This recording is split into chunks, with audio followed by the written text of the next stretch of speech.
नमस्कार, मैं हूं पल्लवी राय और आप देख रहे हैं भारत एक नई सोच। इस समय देवरिया के सदर अस्पताल में हैं।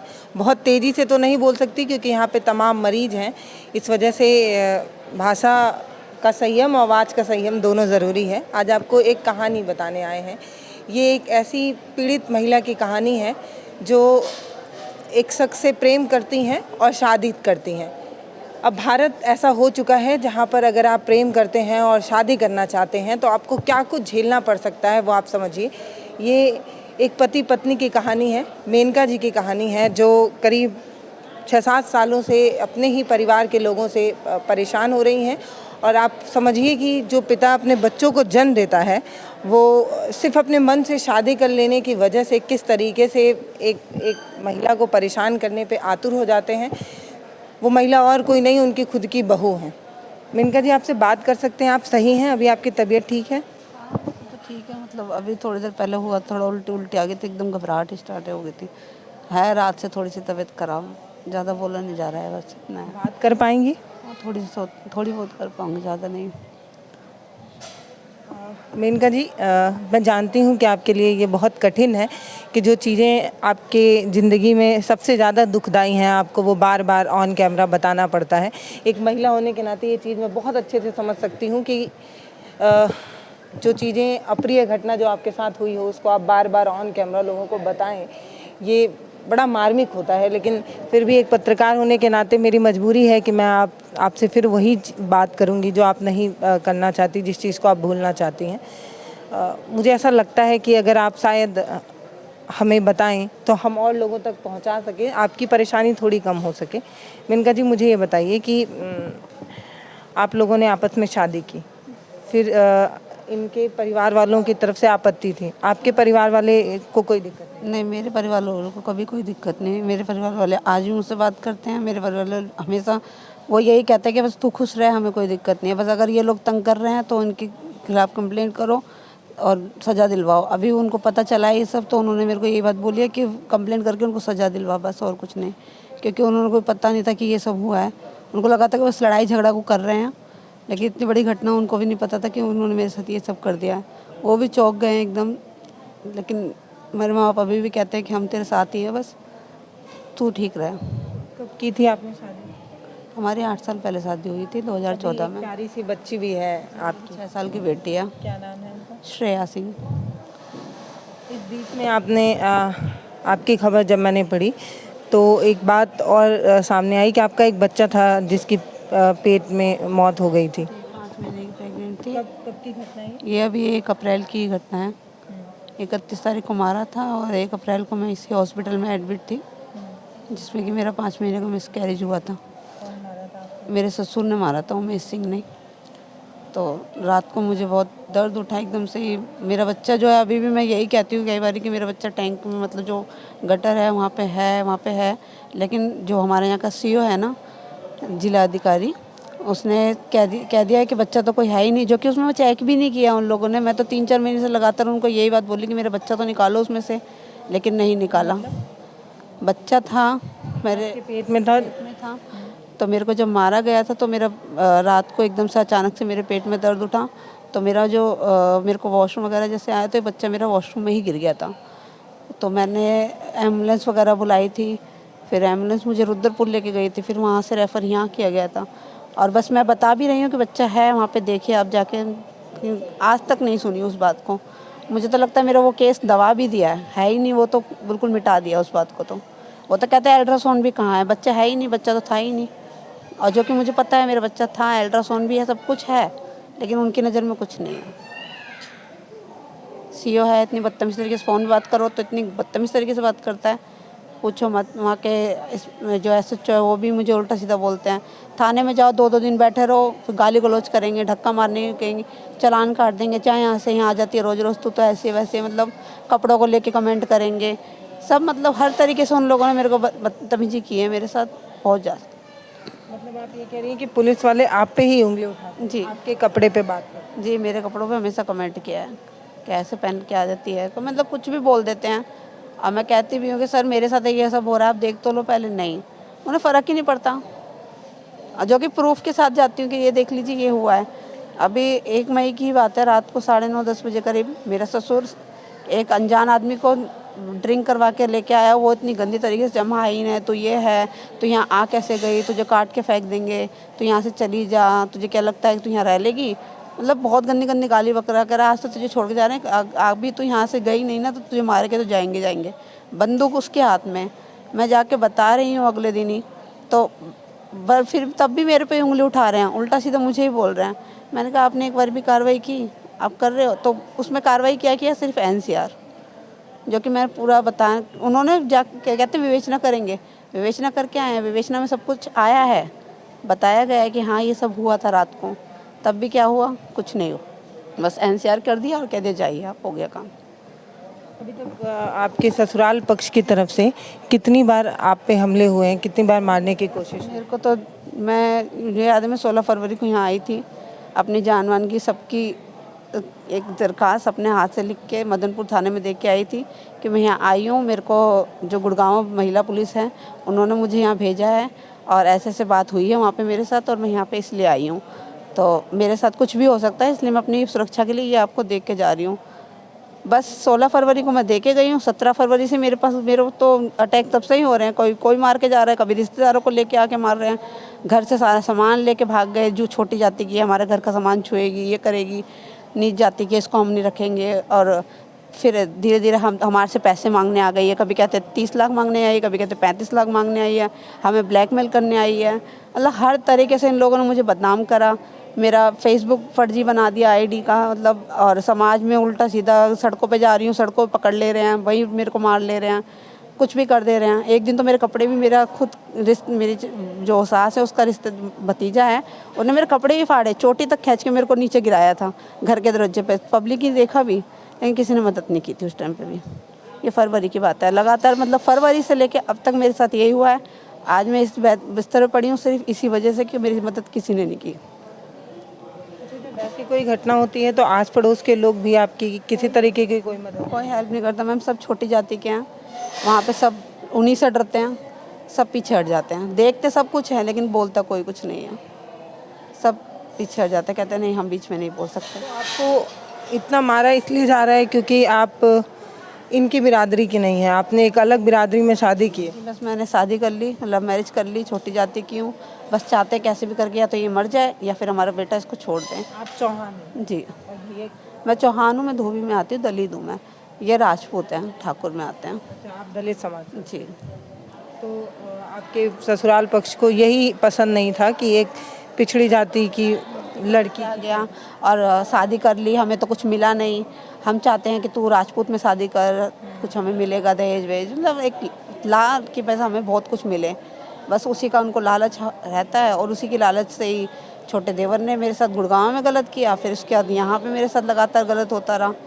बस आज भी मेरे साथ यही सब हुआ, मेरे को इतना गंदी तरीके से मेरे साथ हुआ है, मुझे तो होश भी नहीं था, मैं तो एकदम बेहोश पड़ी थी कि मेरे साथ क्या हो गया ये मुझे नहीं पता। बस मैं ये सोचती कि मैं अपनी बेटी के नसीब से बच गई हूँ, आज मेरी बेटी मेरे सामने है, मैं बेटी के सामने, बस बहुत है मेरे लिए, और कुछ नहीं। एक खबर और चल रही थी, परसों रात की खबर है, 19 तारीख जी।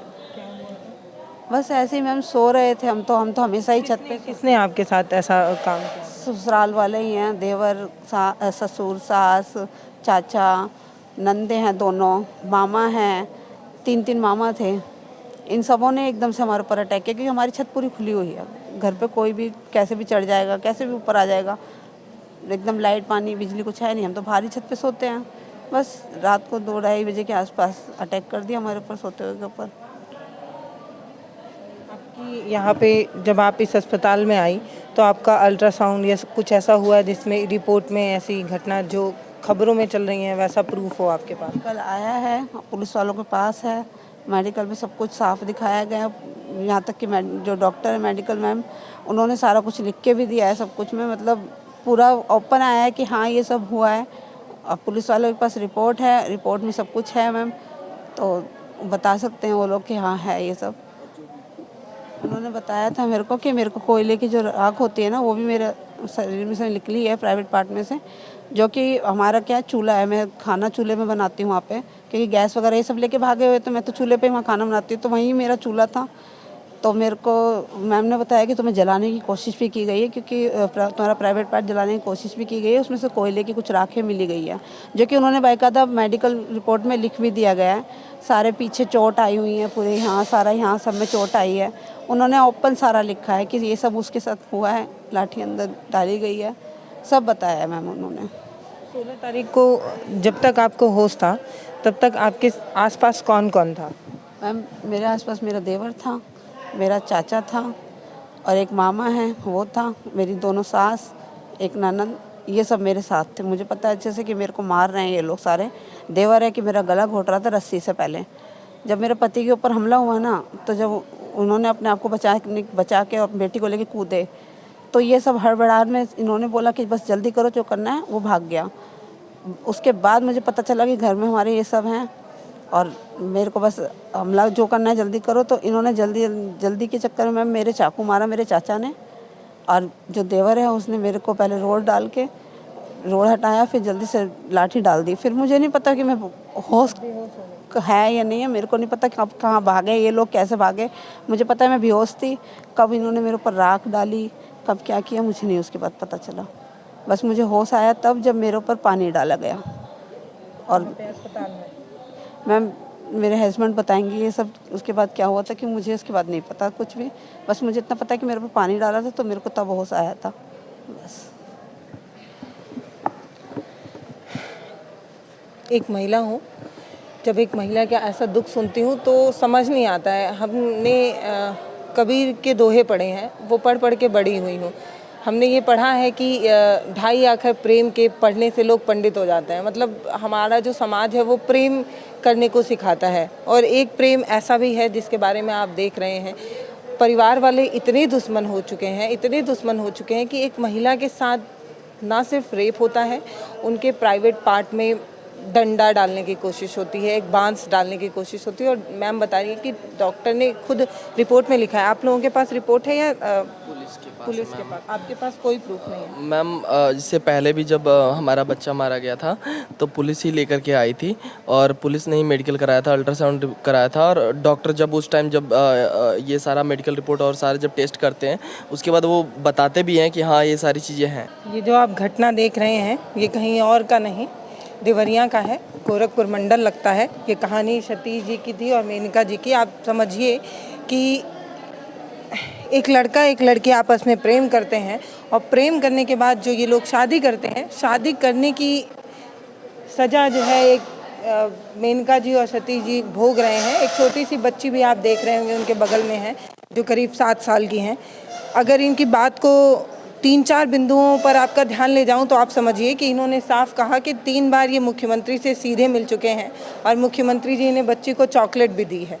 तो मैं इस बात को नहीं समझ पाती हूँ कि रामराज आ रहा है उत्तर प्रदेश में, महिलाओं के सम्मान की बात कही जा रही है, कहा जाता है कि महिलाओं के सम्मान में फला पार्टी मैदान में, तो वही एक बहन वहाँ जाती हैं। मेनका जी वहाँ कई बार जा चुकी हैं। सतीश जी का खुद उनकी बात अगर सही है तो, अगर गलत है तो आप जांच कर सकते हैं, और अगर जांच होती है तो कृपया मुझे भी बताइएगा, मुझे भी सुधारना है ये।